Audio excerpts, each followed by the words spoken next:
So for today's video, I'm really excited because it's how to counter dive. It's one of my most requested videos, and it was also very much inspired by one of Shotty's most recent videos. And for those who don't know, Shotty is another YouTuber who I owe a lot of my latest growth to him. So I'm going to put a link down to his video in the description. I highly, highly recommend you go check him out because even in his video, he mentioned some things that I didn't mention in this video, and I think he's worth a listen to. Um, just sort of like the mindset about, being how to deal with dive. And this is going to be my own personal how to deal with dive video because of the fact that last night, I finally went up against a team that was full dive basically the entire game. And, I highlight it from the support perspective because I know supports are usually the target in. But I also do, later in the second half of the video, I'll focus on how to deal with it and counter dive as a DPS. And I'll do that from the Psylocke perspective. And, because Namor is pretty much like the built in anti dive. And if you want to know how to play Namor, I also have a video on that already too. So I'll link that in the description as well. But otherwise, I just never really felt like I had a game good enough to highlight how to do, play against it until recently.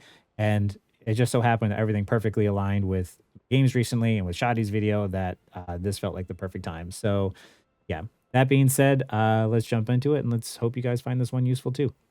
How you counter dive is understanding how dive works.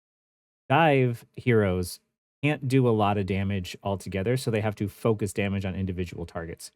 The way that you help alleviate that is understand when the damage is incoming and try to prepare for it by either positioning around it to try and avoid the damage or positioning in a way where you're sort of grouped with your team in order to keep each other alive.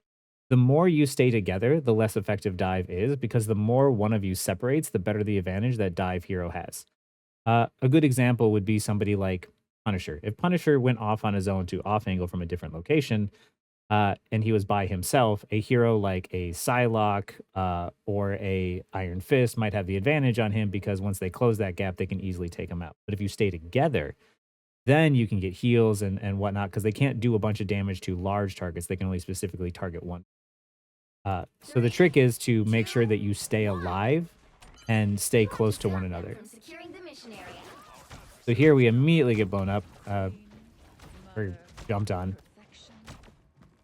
Fireman goes for a pull, and you see here how like what I'm constantly doing and what I'm constantly trying to be aware of is keep an eye on those divers, right? I never ignore them completely. You need to constantly be looking around and keep in mind where they are. Too many people when playing against dive look at the diver and think, oh, they're out of range. Now I'm just going to stop paying attention to them. No, no, no. You need to pay attention to them.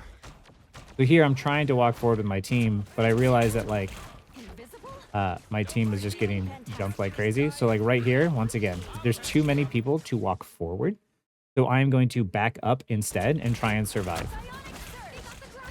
Because my goal right now is to live and survive. It is not to do anything else, right? I don't need to get to the point because if I try to walk to the point, I'm just going to end up dying. You never want to make a decision that's going to lead to your death. But what I want to show you here is that attention is a resource, right? When you pull the attention of people, I have Iron Fist here, Captain America here, Venom here, and Spider-Man over here. And now I have, my team over here. And my team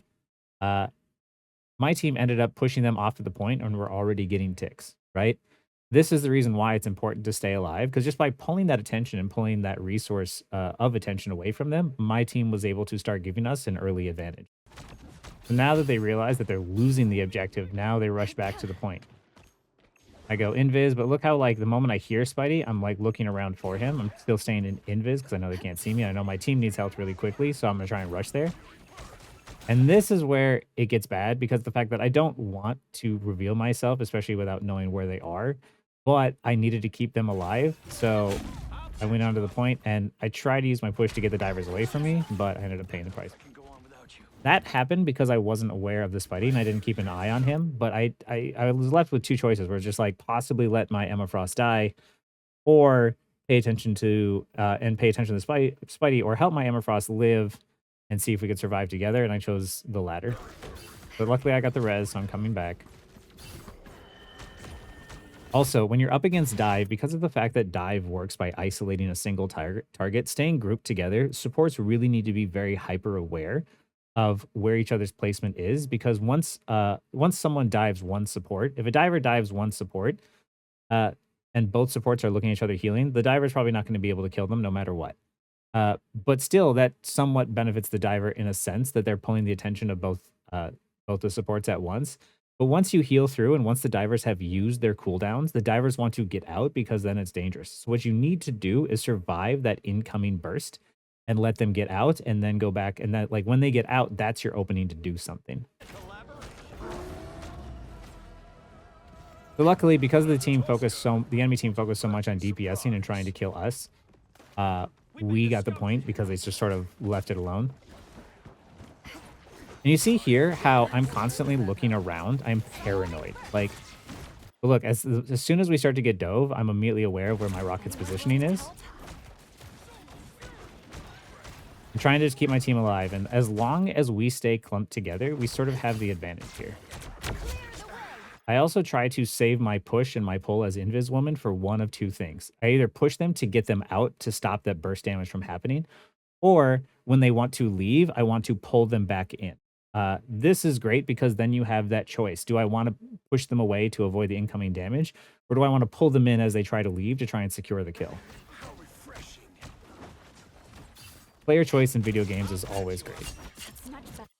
There, I throw my damage orb down at the ground on top of me because they have to get in close, and I just want to basically force them away and off of the point.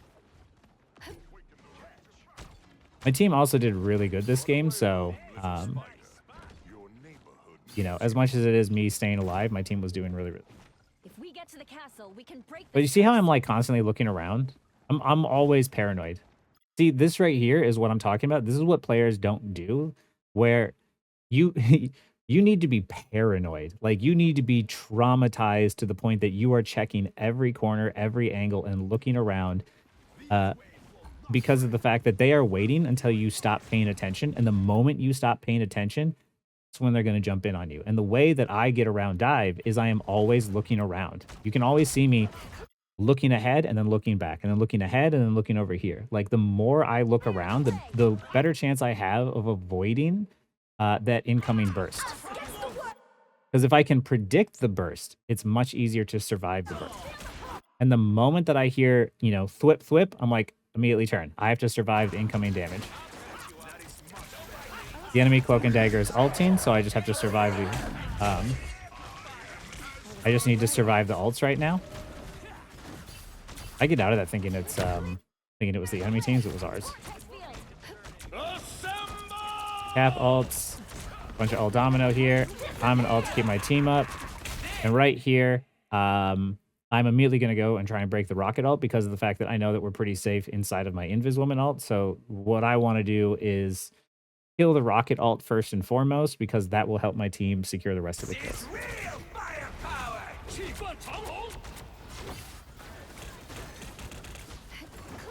I tried to push the Spider-Man away. And because of all the ults going off, eventually our team loses it, which is fine.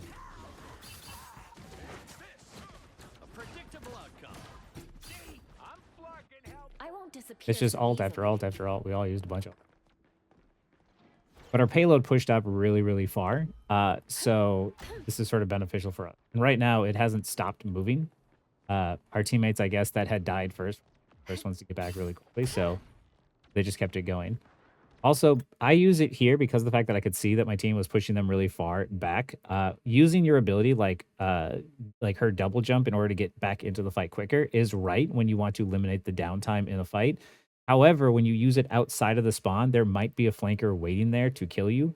So only use it if you're confident that nobody's going to be there to jump on you. So here I know they're going to want to rush the point, so I use my push-pull to push them away and cap the point. And that's a death that's totally worth it because the convoy is like right next to the spawn.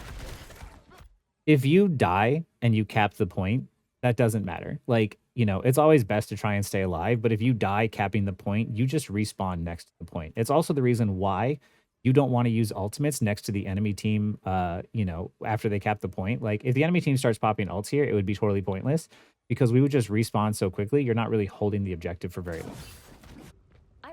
here so easily. Clearly you needed some help. Me and Rocket here were just Psionic burst. we were well aware that our goal oh yeah, by the way, let's go back to that real quick. I know that Venom has used his E, right? Psionic So I pull him in farther to make it harder for him to leave. And make it so he has an awkward angle, so it forces his ult, and then he dies.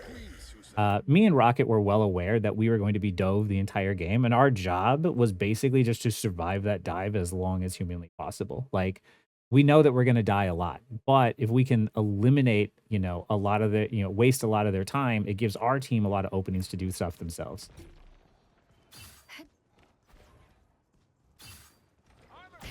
I think the reason why people don't like playing against dive a lot of times is because of the fact that the counter to dive is a lot of times team coordination and teams working together, which doesn't happen a lot of times in solo queue. Like right here, I stopped paying attention to Rocket for a second, and then he dies for it, and that's my fault. I've got your back. But now that I am the solo healer, I play back and a bit more safely because of the fact that if I die, fight's over. So I need to be a lot more passive about my playstyle. I drop the orb on me to try and get Cap off of me. Now that Cloaka's ulting, I back up even farther because you see how, like, if they didn't ult, I could have played up with my team. But now that they are ulting, my entire team wants to go back this way and back out and give up this space for about 6 seconds, and then we re-engage afterwards. I'm going to walk into my amplifier and try and help my team out. I am, once again, I don't even know what's going on a lot of times. I'm just paranoid, so I'm turning around just to make sure there's nobody behind me. But we're playing really close to one another, right?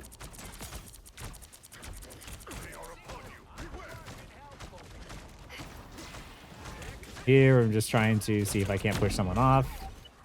I know we have the advantage, so we're just kind of pressuring them out. I just got my ult for that. On the other hand, I will say that if the enemy team has a Black Panther, you want to stay spread out, farther away from each other, still within LOS, but you don't want to be standing right next to each other.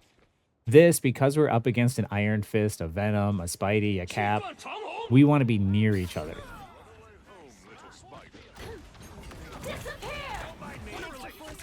And watch, as Cap is running away here, I pull him in farther to make it harder for him to leave.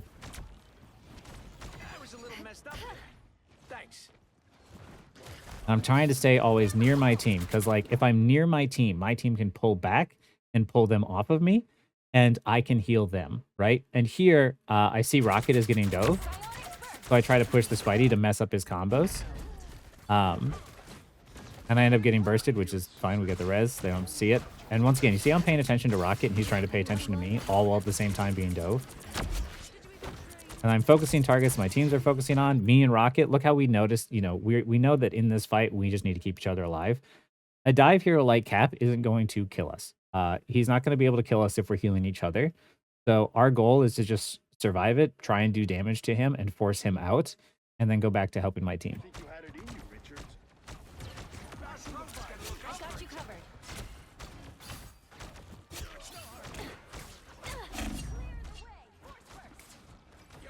See how, like, Rocket's paying attention to me as I get dove?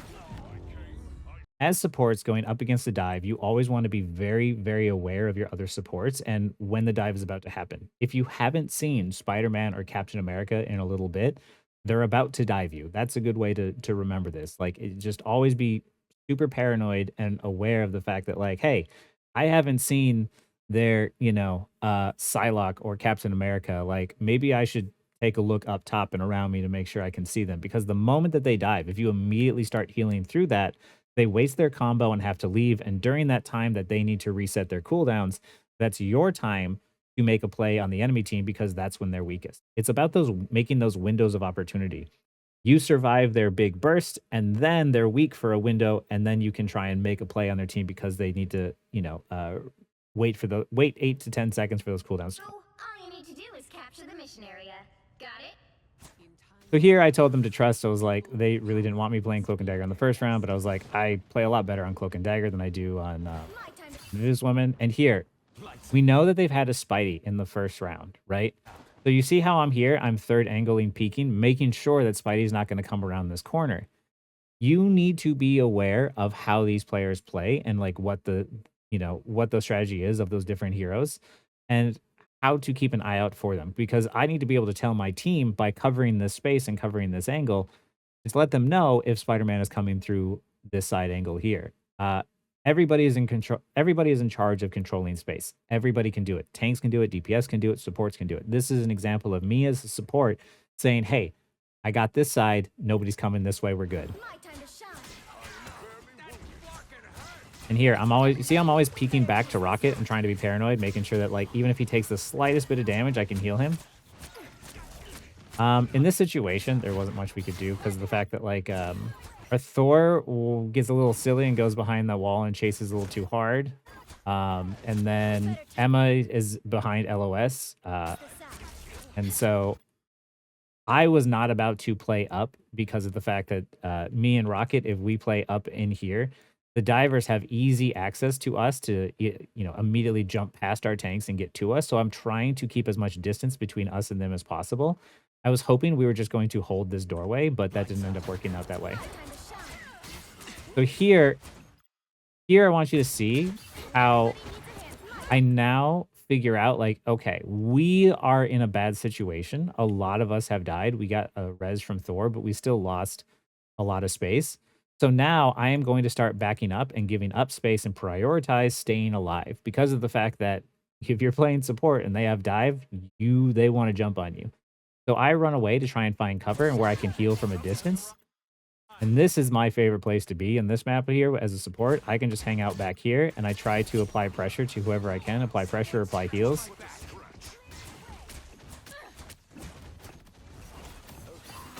I try to get him. And look, as soon as I get dove, I immediately go into defending myself.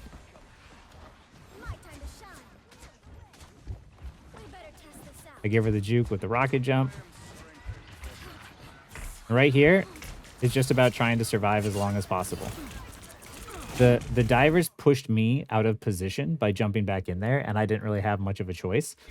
So I tried to go back to the point to see if I could rejoin my team, because you see how like I didn't try to get farther away from the enemy. The best chance I had was trying to stick near my team and trying to survive. But we were already sort of on the defensive because of the fact that we had so many people die so quickly, so early. Divers work by creating chaos, right? They wait for you to, not be paying attention. This is why I talk like about how attention is like a resource. Like they wait until people aren't paying attention in order to jump on them and create that play. So the best way to counter against it is to predict when the damage is incoming and then prepare for that incoming burst. And to do so, you might save your abilities. For instance, like Cloak, I'll save my right click until I get dove. Or I won't use it until I'm pretty sure that I'm safe. But you're always going to see me peeking around up, down, left, and right when I'm up against the dive team. Here I can see Rocket's being dove, so as soon as I hear that, my priority is keeping him alive. Now I'm trying to keep my team alive through this as we get an ult. I fade that. Now we're going into the whole ult domino territory. I know that I can't kill anything in Invis Woman ult, so killing Rocket ult while standing in Cloak and Dagger ult is still a really high value play because I'm not going to be able to do anything else. Remember that like when a defensive ult goes off, you have to try and think to yourself, like, what can I do in this situation? Maybe I can charge my ult off of, people inside of it, even though they're going to get healed through it.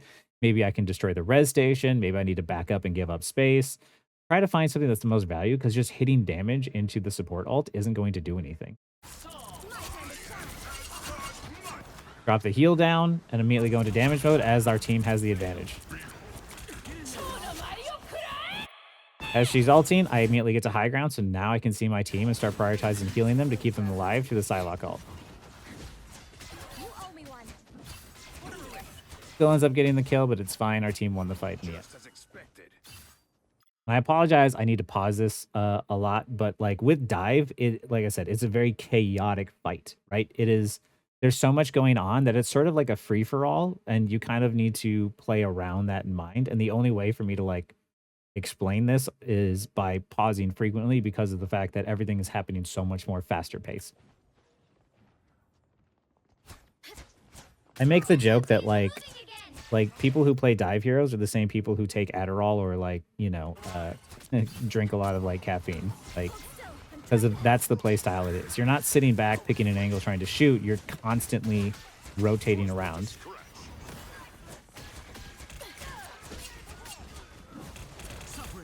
See how I get the blind, I stay alive, and then immediately as I'm getting dove, Rocket is like, hey, I got you, I got you, I got you. I see Thor is low. And you see how like as the enemy team starts to push up, I start to back up away from that danger, right? Whoa, I didn't even know I could do that. I start to back up away from the danger. I want to keep my distance and just focus on keeping my team alive because divers, the biggest weakness they have is they have to use their abilities to get into the fight.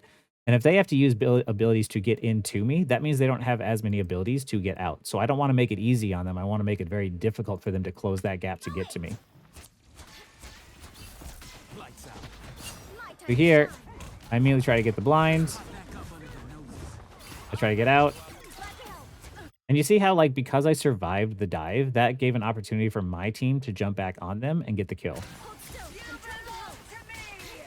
Which, by the way, when you're up against a dive team, tanks and DPS need to help deal with the divers. If both people are just attacking each other's backlines, it's just a coin flip to see which backline dies first. And this goes back to like my how to mark video.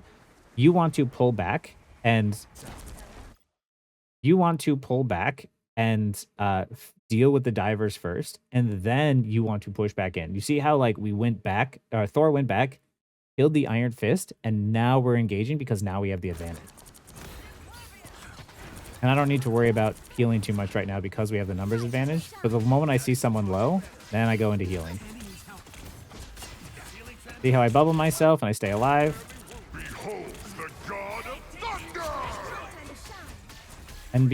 And now I'm trying to prioritize using just the rocket ult, but I want us to be able to survive this exchange. So I'm hoping that with the use of my ult and Rocket's ult at the same time, we can destroy their amplifier and hold on to the point for longer. On defense, I loop back around through the payload so that way we control this convoy for longer. And now because I'm standing in my cloak ult, I don't need to heal, I need to do damage. We force the cloak ult early. I can't do anything in this invis woman ult, so I go back to healing. I'm in a really unlucky spot. I should have rotated back earlier. Everybody needs a hand sometimes. Did you see how, like, once again, you know, going up against all the divers and stuff, like, once I get back into a safe position, and me and Rocket are all the way back here, which gives us really great vantage point to be able to see our Mr. Fantastic. We can see that our Namor is here, and we get to see that Iron Fist is trying to flank. And because of the fact that I know Iron Fist is flanking, I try to drop down heals onto Rocket. And me and Rocket are just trying to keep each other alive, right? Our job is to try and survive the burst as long as possible. Because we don't have a numbers advantage, we end up dying. But our team comes back out and pulls it around. Rocket's really slippery, so he stays alive. I'm back to shed some light. Going up against dive comps just feels like basically team deathmatch. And that's what they want it to be. This is also the reason why, by the way, I want to add that there is a common feature requested in these games where they want to see their allied health bars on the right here, right? They want to see all of the allied health bars so that way they know, you know, whose health is at what. But the reason why I am against that idea and why I think it's a bad idea is that is a direct nerf to assassins and flankers and divers, right? These guys prioritize people not paying attention. Giving players the ability to constantly see who's low and who's being attacked is a direct nerf to anybody who is a dive hero. And that's the reason why I believe that they shouldn't, and I hope they never put it into.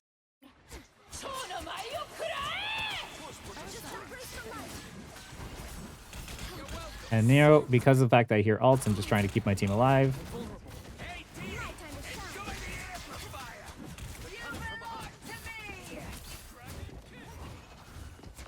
Keeps him alive. Ults are going off. Thor's low, so I immediately hit him with the blind and try and do damage. Now that my you see how, like, even though I just got my ult, I'm not using it right away. I'm waiting to see if I have to use it, right? And now that I see that we need to use it, I did use it a little bit late. I shouldn't have let Namor dive. I got distracted by the diver, which, once again, this is also the reason why divers can be effective even if they don't get kills. The reason why Namor died is because I was distracted, right? Even though Iron Fist didn't get the kill, the reason why Namor died was because of his attention pulling, right? Now that my ult is down, I immediately go in for doing damage, and just like before, the enemy invis ult comes out. Behold the god of thunder! I am just trying to survive this exchange. I see that he is critical, so he becomes my focus.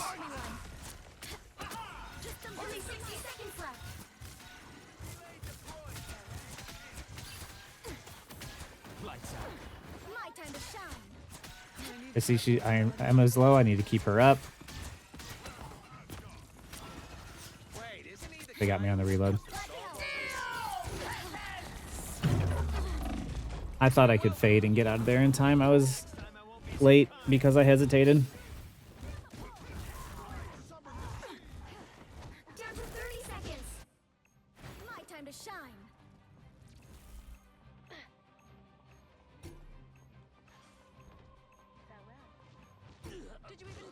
Luckily, my team is doing really good at holding it.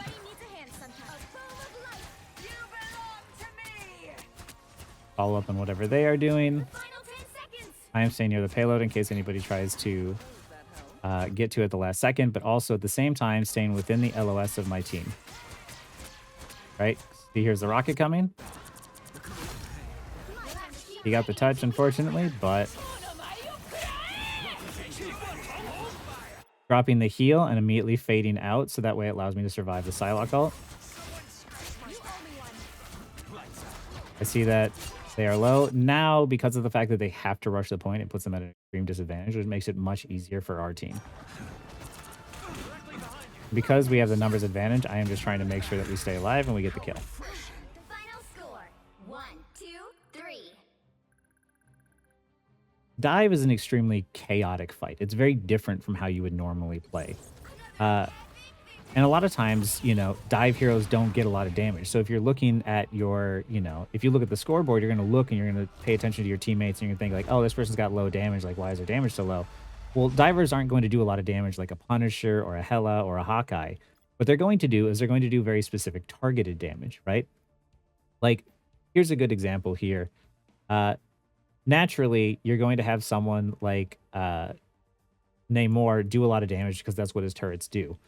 But you're going to have flankers naturally, even in, you know, on losing teams in general. But just in general, flankers are going to have lower damage output because of the fact that that damage output is going to be so much more tightly controlled and in a burst, that their goal is to get final hits, more final hits for less damage overall, because it's very targeted in that. So yeah, you know, it's just different types of play styles. And, you know, if you are on the support role, your job is to prioritize staying alive and keeping your other support alive.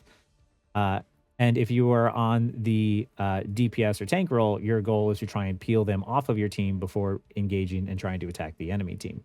The other thing I wanted to add is the ability to be aware of your team's health and their positioning is a skill, right? A lot of people focus too much on the skills that are very like obvious in these games, which is like, oh, click to shoot. You know, your aiming is a skill, which is yes, but situational awareness of knowing who's around you, where your teammates are, where the enemy is going to be coming from, that is a skill that you need to practice, right? Think of practicing that just as much as you would practicing your aim. Because like I said, you know, a lot of people, you know, back in Overwatch used to want the same thing of the health bars on the side, right?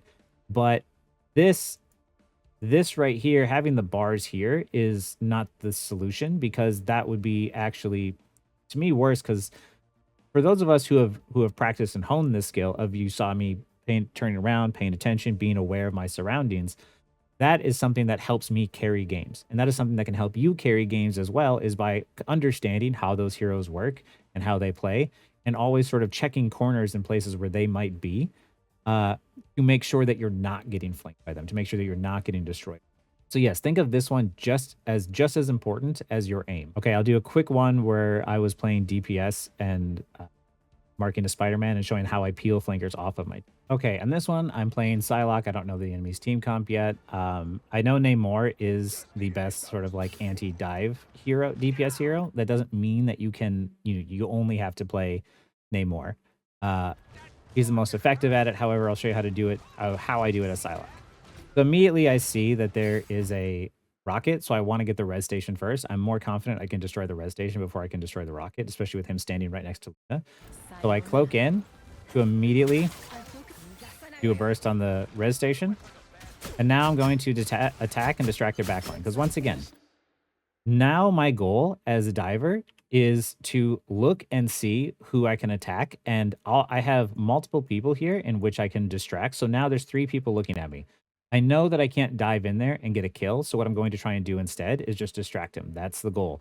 And while they're distracted with me, I'm hoping my team can do something over here. Something I wanted to point out that was highlighted by this moment especially is that I want you to notice that how when I get the attention of multiple people and they are throwing damage my way, that I need to retreat and rejoin with my team. And when I do that, how long it takes me after using my cooldowns before I can even think to re-engage on the enemy team again. That window in which I am unable to do anything is the moment in which the enemy team can feel safe knowing that my cooldowns are down. This is what I mean by either surviving their initial burst in which they're going to try and get a pick, or by preemptively predicting what they're going to do and doing damage to them ahead of time so it forces them to use their cooldowns to get out instead.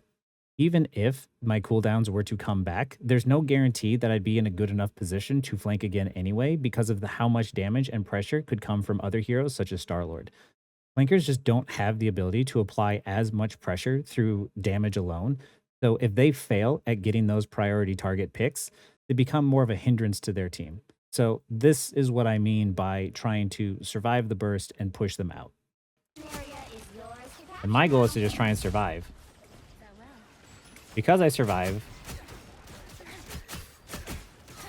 I'm attacking, and now that I understand and hear that there's a Spidey there, I'm trying to reassess the situation as I am attacking who I can from a safe distance, applying pressure to the tanks, and now that I see the Spidey, I want to get the Spidey off my team, and I try to just do damage so it forces him out.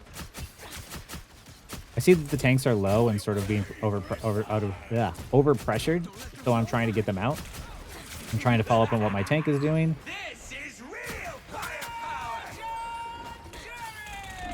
And here you can see that like Spider-Man gets a kill on my support. This is when I realized that I should be doing more about paying attention to the Spider-Man and getting him out. Because if the Spider-Man is on my supports, that means my supports can't heal my team. So it is not specifically the sole responsibility of the supports to keep each other alive. It's also the responsibility of the team to work together to try and deal with the flanker. And here, I hear the Spider-Man is on the left side, so I go back to help my team. I'm looking around now for him. And when I understand he's on the backside, I try to get him and burst him. And he barely survives. But luckily, he walked back into our team and our magic was all at the same time, so it worked out in our favor. Right here, this goes back to, I've talked about my other videos, the numbers advantage, right? We have numbers advantage. I don't need to ult here. We can just walk through the rest of it.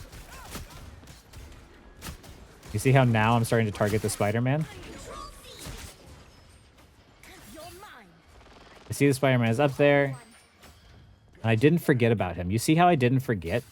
Too many people are just like, oh, the Spider-Man went away. I guess I can't reach him. And then they just stop paying attention to him. I don't do that. I make sure that once I know your location, I'm going to make your life difficult. And I didn't see that he went over, but now that I see where he's at, watch.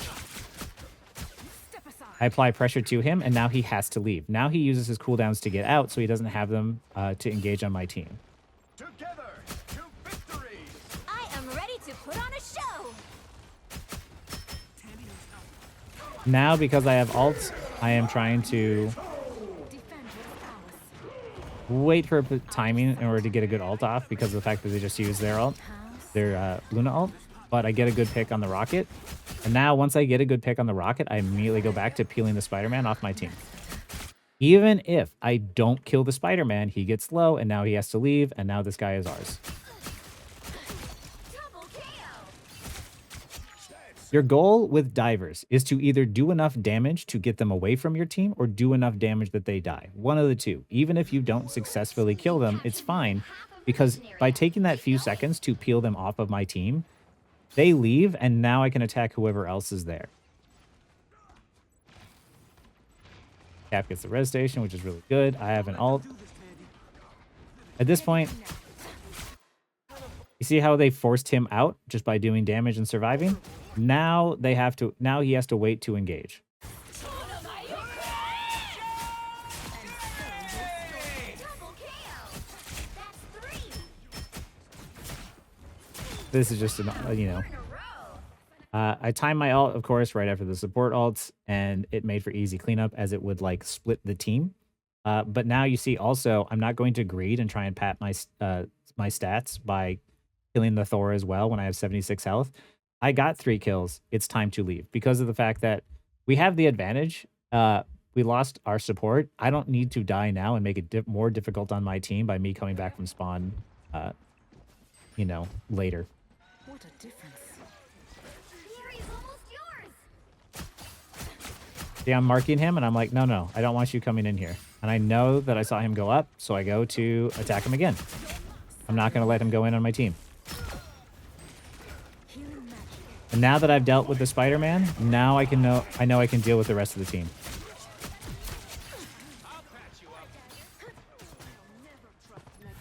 Once the Spider-Man is dead, I can focus on killing everybody else. All you need to do is capture the mission area. Got it?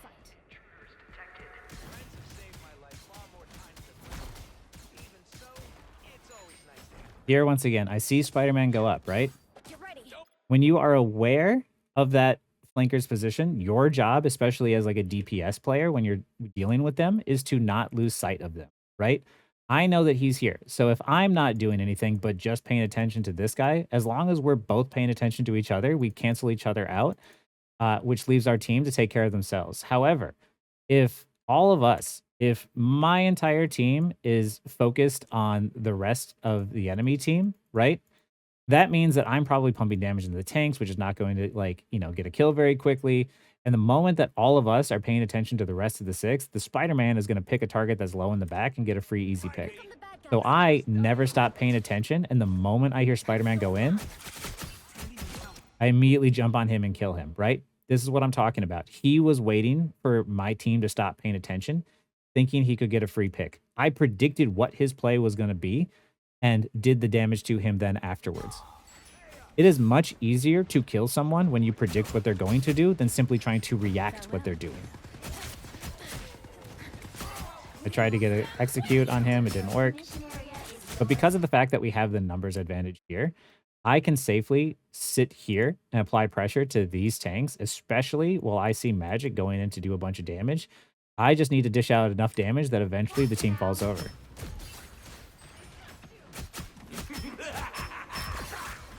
And that's exactly what happens. Now it's just cleanup.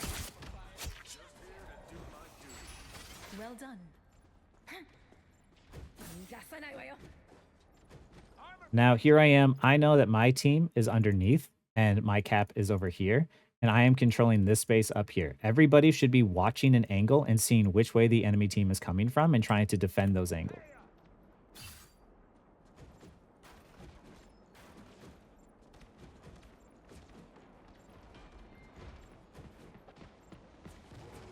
Especially because of the fact that I'm setting up for my ult here.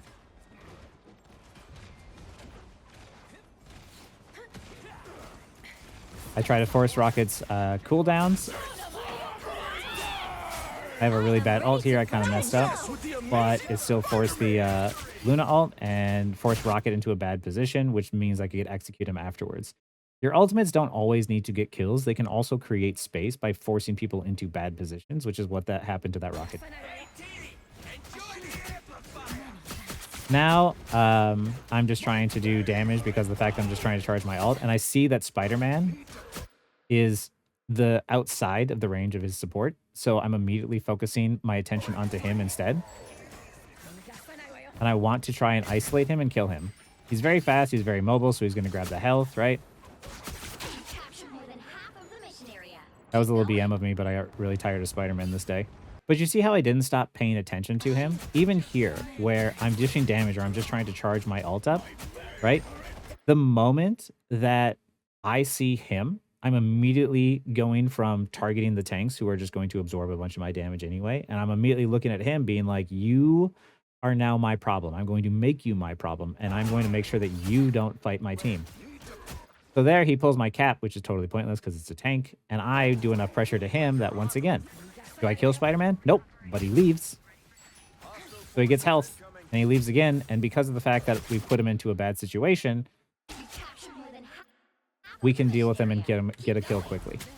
After that, they switch off onto Psylocke, which it's just more of the same thing. But you guys get the I hope you guys understand, what to do here. The way that you deal with dive is, for the most part, sticking close together, sticking within LOS of one another, because the moment you isolate yourself is the moment that you're going to get picked off, right? Flankers don't do a lot of damage. They're not just outputting massive damage, hoping someone eventually falls over through sheer force alone. What they're going to do is try and find a priority target that they can pick and they can execute. It's true for Captain America, and it's true for Psylocke, and it's true for Spider-Man. All of these people are trying to capitalize on the chaos and hope that you're not paying attention. And at the very least, they're going to pull out resources from you, and then they're going to try and leave, hoping their team follows up on the resources, on that sort of opening that they've created. But the way that you play against it is you play close, you play together, and you predict and be aware of when they're going to engage in on you, and you survive that incoming damage. And then after you survive that incoming damage, you then turn around and start attacking their team as they have to take a defensive when their cooldowns are down. It's very different play style from simply playing like, Punisher and stuff, who are going to play a safe angle and try and pressure out the team. It's a very like sort of solo play style where, you don't have to really rely too much on your team. Psylocke players, for instance, should generally have very low amount of deaths because of the fact that they are so mobile. Same with Captain America as well. Because they're so mobile and they can get around so easily, it's very easy to engage, but it's also very easy to disengage. What they lack in damage, they will make up for in mobility. So yeah, as long as you know to predict and survive that incoming burst of damage coming your way, you will, for the most part, counter dive. And then eventually, at some point, when they find it's not working, they will generally switch off. So yeah, dive works by making sure that the fight is as chaotic as possible. And the way that you get around that is you work together as a team, which is the reason why for a lot of people in solo queue, it might be very difficult to deal with, because a lot of people don't want to work as a team. But the more you focus on healing each other, supporting one another, peeling for one another, the less effective dive is as a strategy. Dive has the potential to hard carry, but they also have the potential to basically be entirely ineffective. And this is the reason why the playstyle appeals to a certain group of people, such as myself. Like, I know that if through target prioritization and managing my resources, I could carry a fight single-handedly, but I also know that if I die, I put my team at a very big disadvantage. So yeah, it's just understanding like the type of play style, how to play around it. And I hope that this was educational enough to sort of highlight and show you both the mindset of a flanker, but also how to deal with them both as like a DPS, a support, and from a team mindset. Because you can take this sort of strategy to any hero, right? If you see, a Black Panther or a Magic or something, and you're playing tank or you're playing, another DPS, the moment you see them engage, you're like, okay, I got to try and peel them off of my backline. Never stop paying attention to those flankers, and get so paranoid that you're constantly checking corners, because you never know when a Spider-Man and a Venom are going to jump on your head. Anyway, that's hopefully this has been educational and helpful for you guys on how to deal with